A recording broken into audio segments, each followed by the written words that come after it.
Assalamualaikum warahmatullahi wabarakatuh. Salam sejahtera, salam Malaysia Madani. Terima kasih saya ucapkan kepada pengacara majlis kita. Good afternoon everyone. I'm Adam Ramske and I'll be moderating today's session. And we are honored to have our Minister of Science, Technology and Innovation, YB Tuan Chang Lih Kang, and Encik Ahmad Luqman, the Chief Executive Officer of Manslin Green Energy Sdn Berhad. Thank you YB, thank you Encik Luqman for making the time to join us today. I'll be getting right on into the questions so that we can have some time at the end for a wrap-up session. Okay, let's get straight to it. YB, just now, when you presented, you mentioned that one of the core functions kerja hakiki MOSTI ni mission based R&D. And for 2026, what would be the main focus of this mission based R&D to take technology from lab to market? And yang ni dia memang melibatkan pengkomersialan. Bagaimana kita nak membawa teknologi yang ada dalam negara kita ke pasaran. YB. Oh, thank you. Thank you Adam. Terima kasih kepada semua juga, Luqman dan lain-lain. In fact, mission based research, maksudnya we must have a direction. We know where we are heading to. Then because resources is limited. We can't have we don't have unlimited resources. That's why we need to prioritize which area we should put in our resources. We should invest in. That's why we call that mission-based research, mission-based R&D. And for 2026, I think two very important focuses. Yang pertama, first one is on REE. Rare earth element. Of course, everyone knows that we have a substantial amount of REE deposit in Malaysia, and we need to strategize. Of course, one is on our R&D capacity, whether we could mine and process it before we export. Secondly is on strategy. We don't want to be like those days. Macam dulu kita dapat, especially negeri Perak lah, my hometown, kita ada banyak tin mine. Masa tu kita ada tin mine, timah. Tetapi masa tu kita tak strategize dengan baik, and we just mine and we sell raw to other countries. So REE, we cannot let this thing happen. We need to learn from the lesson of tin mine. So we need to ensure no export of raw REE to other country, because we need to develop our downstream and also our midstream and downstream. And in order to develop our midstream and downstream, we need a lot of R&D work, because we need to know how to process it. We need to know what are the science behind it. So REE is definitely one important focus that we are going to look into. Secondly is on nuclear. As all of us know, our country is facing energy, well, not crisis yet, but energy shortage in years to come. Maybe 10 years to come. So we need to explore more viable alternative in terms of energy. And we all know nowadays, dunia ni sekarang kita memang perlu something ESG, SDG. That's why green diesel is very important. So our second focus will be on green energy and including clean energy like nuclear. So I think those are the two areas that we are going to focus: REE and also clean energy. Thank you. Okay, thank you YB. Next question for Encik Luqman. So Encik Luqman, just now you mentioned that you've participated in quite a number of programs under the ministry. Masuk Innovaton, and then you've received, menang lagi pula tu. And then at the same time, you also got support from Cradle, dapat support daripada Nano Malaysia as well. Not only that, you participated in the KX Expo in Nanning, China. And congratulations again on signing the LOI with the Vietnamese counterpart. And this is a huge expo, I believe, kan? The China ASEAN Expo, kan? Yeah. So, since you've participated in all this, dapat peruntukan, dapat masuk pertandingan dan sebagainya, what was the turning point that actually managed to ramp up your business, dapat meningkatkan your growth and whatnot? Alright, Bismillah. So, what is the turning point of all of this? What for me is that we have been doing R&D lama dah. Kita buat 14 tahun this R&D, but never managed to market this technology. And Alhamdulillah during YBM punya time and also YB Rafizi punya time, they collaborated in doing this Innovaton. And for us, we entered the Innovaton tanpa ada niat, kita tak tahu pun kan, kita masuk saja and kita try. Alhamdulillah sebenarnya Innovaton is a very good platform for any innovators and young entrepreneurs yang nak sebenarnya commercialize your own product, your own idea. And bila I masuk Innovaton, I get this kind of like a market lah, a free market on doing our technology. Of course susah, masuk Innovaton, kena berlakon, kena ini, kena itu, sebab dia entertainment. But then, bila kita dapat push this technology forward into Innovaton punya program, all the support from the government is there.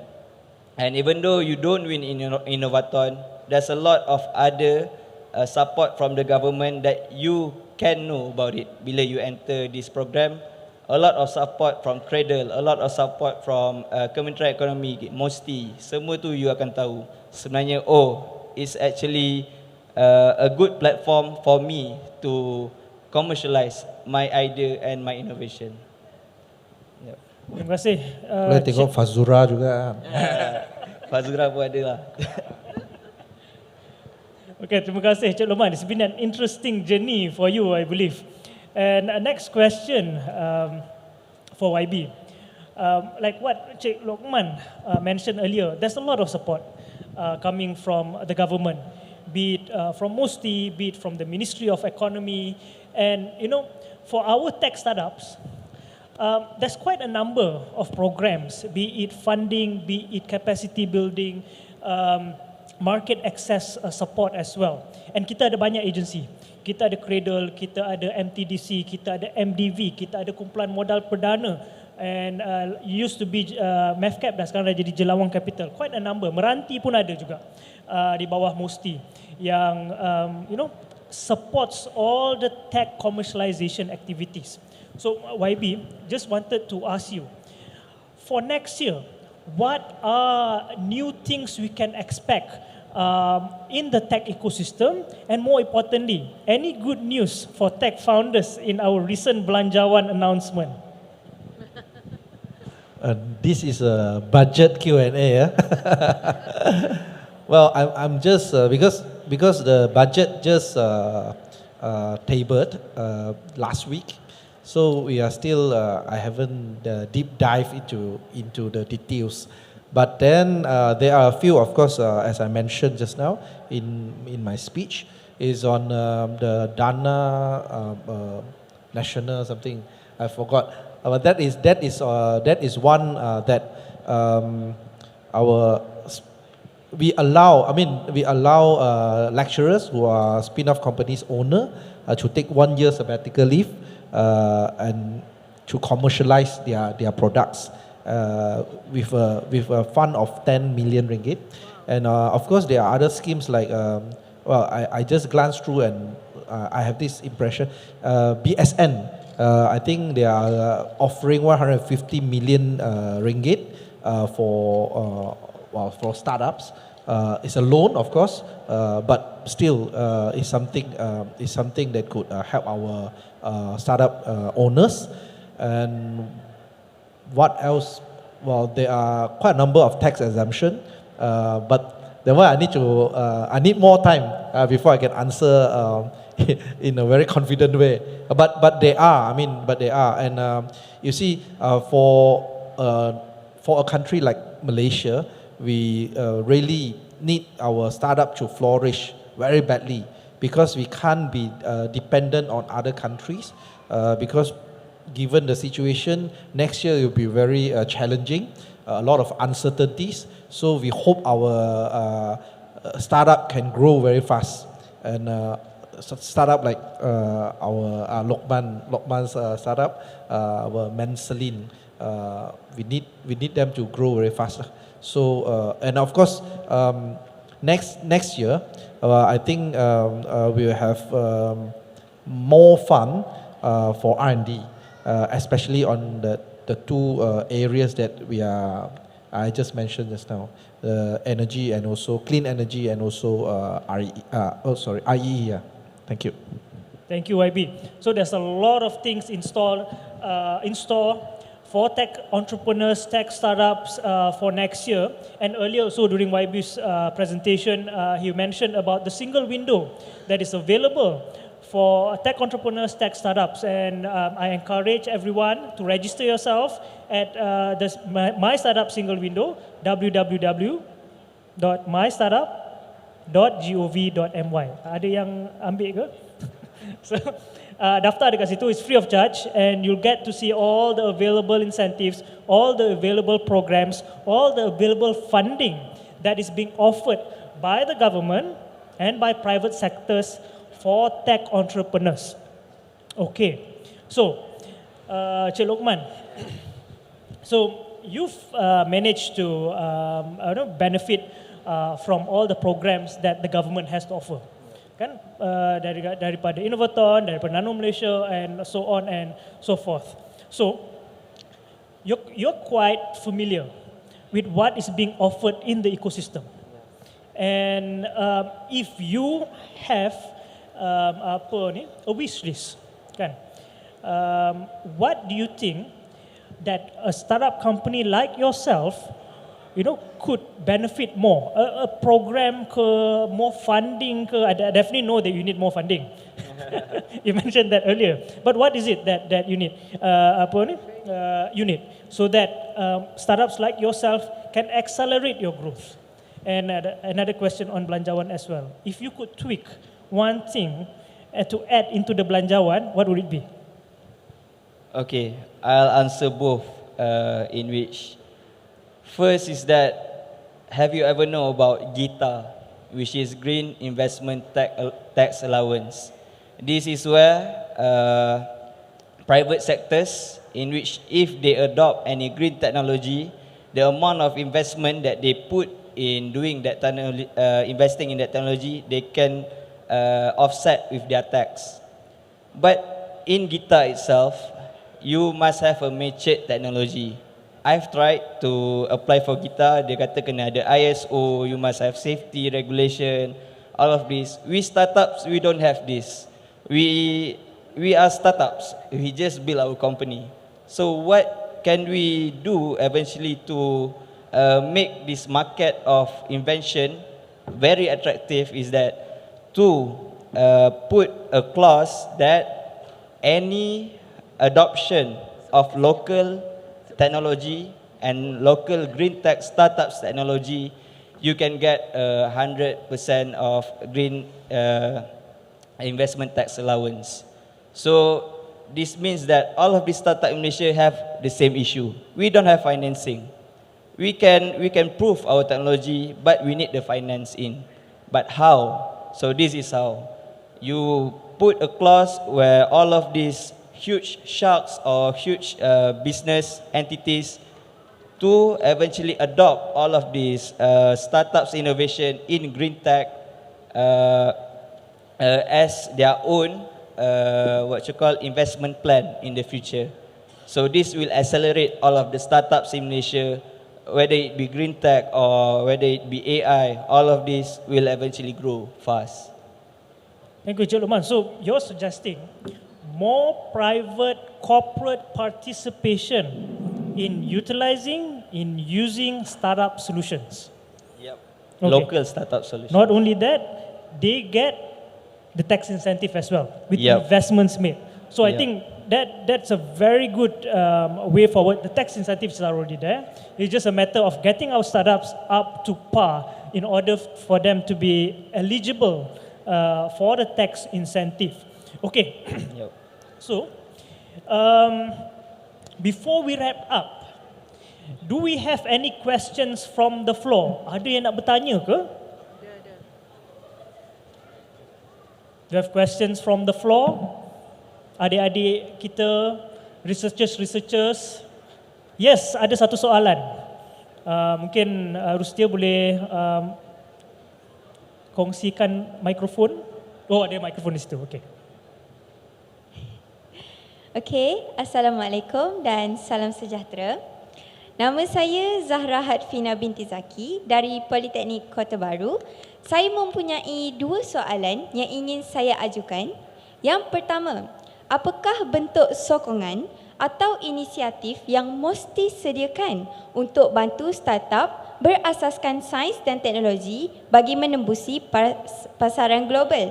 Soalan seterusnya, apakah mesej YB kepada anak muda yang berminat untuk ceburi bidang startup teknologi ini? Itu sahaja daripada saya. Terima kasih.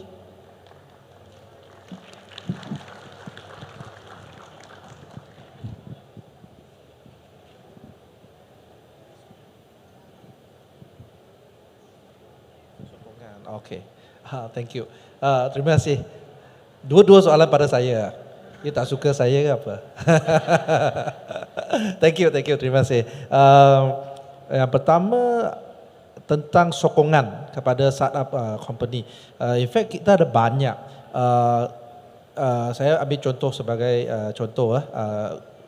Cradle.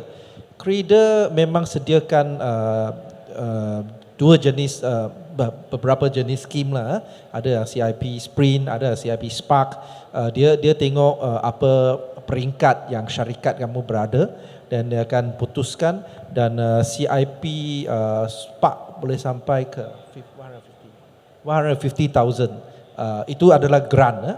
CIP Sprint is 600,000. Itu adalah grant. Dia tak perlu bayar balik. Of course, I mean you have to do pitching, pembentangan semua itulah. That is itu salah satu contoh lah Cradle. Dan ada juga agensi-agensi yang lain seperti Bioeconomy Corporation. Kalau startup kamu adalah berasaskan bio, boleh pergi ke Bioeconomy Corporation. Walaupun diorang sentiasa bagi tahu saya dia miskin, tapi adalah adalah dana juga, sediakan dana juga untuk bio startup yang berasaskan bio. So kita ada, kalau sekiranya startup kamu adalah katakan berkaitan dengan AI or blockchain, bolehlah kita boleh ada satu E&E, kita ada satu company agency yang bernama Kumpulan Modal Berdana. So those are the funding agencies yang boleh bantu. MTDC, Malaysia Technology Development Corporation, itu adalah bila company you sudah dia sudah sampai satu tahap yang you nak scale up. So boleh pergi ke MTDC.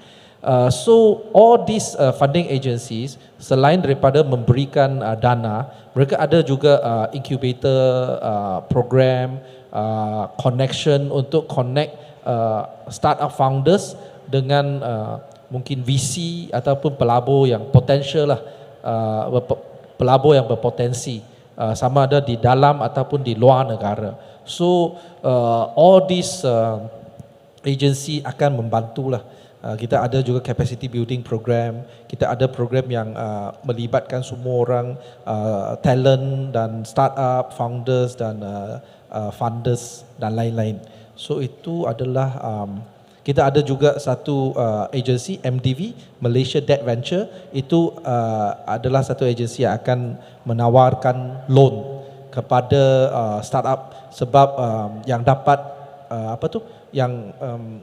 menawarkan loan kepada startup lah sebab banyak conventional bank mereka tidak ada keupayaan untuk buat due diligence on teknologi, so mereka tak nak bagi loan.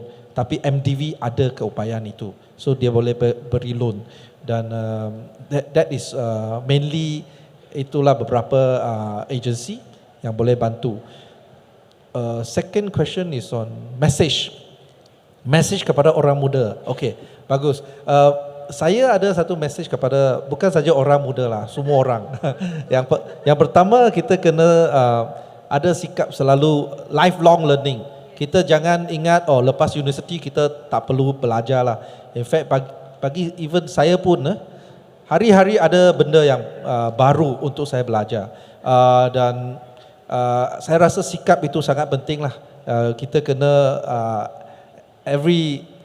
no matter you're at what stage of your life, lifelong learning, you have to learn every day. Itu you have to be stay curious, you kena stay passionate. So itu adalah pertama.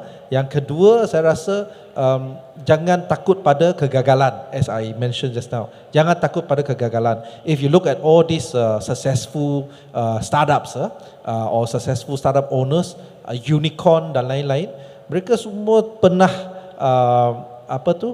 pernah gagal. Bukan kegagalan tu bukan sekali dua kali, banyak kali. Tak tahulah Lokman ada gagal ke tak.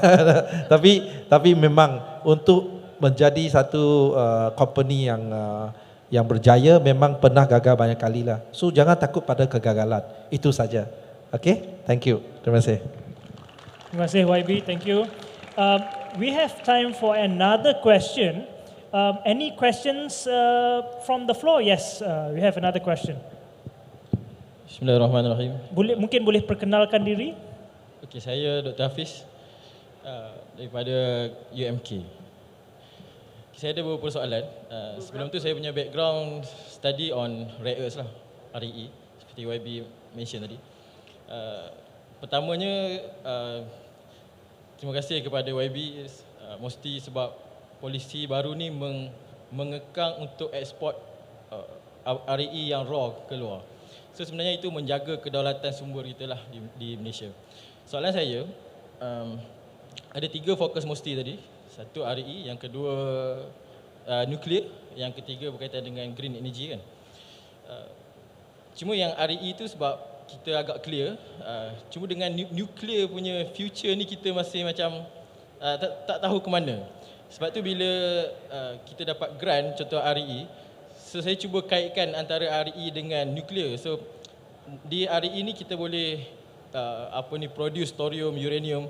So kita dapat produce tu dengan grant yang kita dapat. So tapi kita simpan thorium, uranium tu sebab kita tak tahu apa future dia untuk nuclear punya way forward Malaysia ni lah. Itu soalan saya yang pertama. Yang kedua saya nak tanya Encik Lokman sebab presentation dia menarik yang dari tukar daripada plastik kepada fuel. Cuma saya terfikir juga untuk rare earth ni sebenarnya dia ada 2 cara. Satu daripada sumber yang YB sebutkan tadi. Yang kedua daripada secondary resource. Secondary resources ni maksudnya daripada e-waste. Tadi plastik kan. So e-waste ni pun boleh juga jadi sumber untuk dapatkan rare earth. Cuma kalau Tuan Lokman ada idea atau pandangan, apa potensi e-waste berbanding dengan plastik untuk dapatkan sumber energi ataupun sumber RE? Itulah 2 soalan saya. So, terima kasih. Terima kasih. Saya jemput YB untuk soalan pertama. Ya, terima kasih Doktor atas soalan tu. Sebenarnya ramai orang tanya. Kerajaan telah pun membuat keputusan untuk menerokai kemungkinan kita untuk jelajah dalam nuclear power, which I think not much choice ataupun option on the table. Itu adalah pertama dan teknologi nuklear ni dia in fact quite matured. It's no more an emerging technology. In fact, other countries are using nuclear as a source of power as early as 50s last century. 1953 or 54, our first nuclear energy reactor. So it's not something new, it's not something matured. No, it's something matured, it's not something emerging. So itu adalah pertama, dan untuk sekarang memang kebanyakan reaktor adalah, bukan kebanyakan semualah, guna uranium sebagai fuel. Dan kita memang tak ada uranium lah dalam negara kita, tetapi thorium banyak. And then sekarang I think China and India, mereka tengah di depan in terms of using thorium as fuel untuk nuclear reactor. In fact, China, they will have their first molten salt reactor yang gunakan thorium sebagai fuel. I think they will commission by 2028 lah, as early as 2028. So itu adalah satu cara yang lebih selamat dan lebih murah. In fact, thorium is safer lah. So then kita boleh menuju ke arah sana. Tetapi of course sekarang penerokaan kita adalah sama ada kita nak masuk guna nuklear sebagai salah satu source of energy lah. Kita belum masuk lagi R&D yang mungkin guna what kind of fuel. So thorium definitely is one of the option, one of the alternative. Tetapi thorium thorium reactor is still very new lah at the moment. So dia belum lagi dalam kita punya belum ada dalam perancangan. Tetapi I would like to suggest to my team later to also look into thorium as a fuel. Kalau kita ada keupayaan itulah, ataupun kita perlu membangunkan keupayaan itu.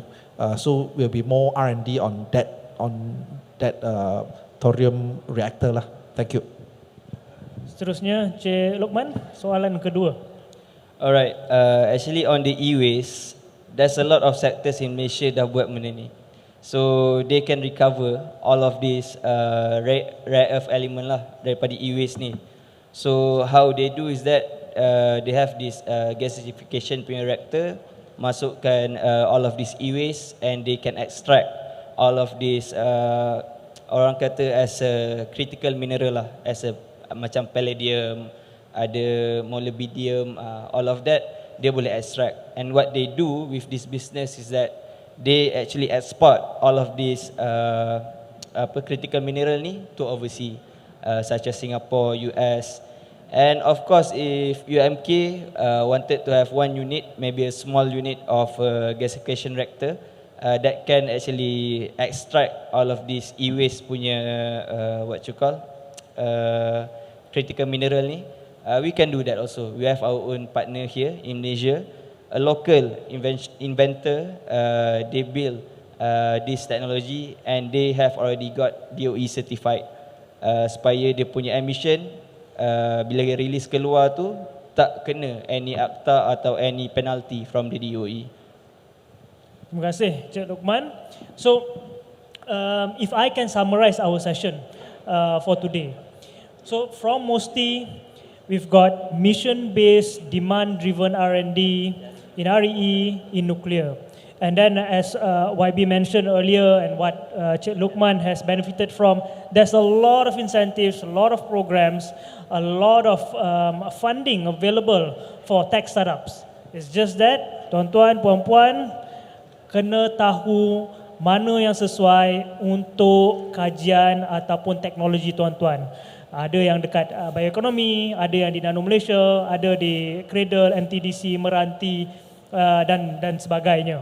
So there's a lot of initiatives out there, and like YB mentioned earlier, there's a single window which you can access through the My Startup single window as well.